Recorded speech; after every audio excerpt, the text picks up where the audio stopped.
Hi, Anaya and Whitney. Um, Welcome to Offad 282, the final in our little series here. I want to talk a little bit about what the assignments are going to be about. There's nothing lucky about our current situation, but one thing that it really does highlight is the way that governmental policy and business interact, the way that governmental policy can affect business. And we have certainly seen over the course of the last couple of months that government policy has really affected business. And we're going to look at that, from our own sustainability and environmental policy. This class is going to be a little bit different than the other two in the series. It might be a little bit more dry, might be a little bit more civics-y. It's gonna cover a lot of just laws and like how our environmental policy came to be, because sort of inherently, if you're talking about government, you're also talking about business. The way they intertwine in our country is, they're inseparable.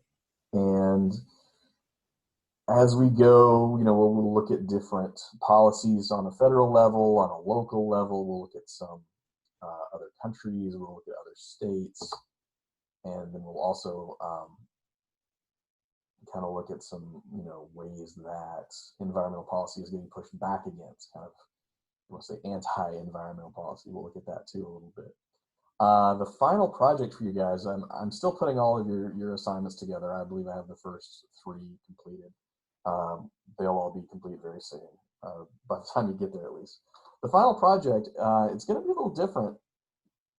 It's hopefully interesting, I think so, is here in the state, when a new building project is being put together, you have to do what's called a SEPA form, which is a State Environmental Protection Act. And I'm gonna have you guys do one for, I have an example. The new dorm at Whatcom, I have the SEPA report for the dorm, and you can actually kind of read that. And this made a lot more sense when you could leave the house. If you could go by the dorm site, and you can kind of read that report and look at the dorm site and kind of see how it all fits together. It's, pretty interesting, or can be. I mean, let's be honest, it's sort of interesting. But what I was hoping to do then would be have you guys pick a site for, an expansion of a business, and do as best you can a SEPA report for it and what that would entail, and just kind of have you think about that sort of thing. Because if you are working at a place where you are, sort of with sustainability in mind, and with a strong environmental push, these are the things you're going to think about. And kind of either way, if you are in a business that is going to be expanding, any kind of new construction, even expansion of a existing business, you have to do environmental impact statements, that sort of thing. So that's kind of what this quarter is going to be about. Oh, cat, don't touch that keyboard.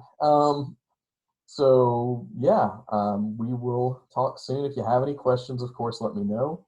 I have full confidence in you both. You both did a great job last quarter. Enjoy. Talk soon.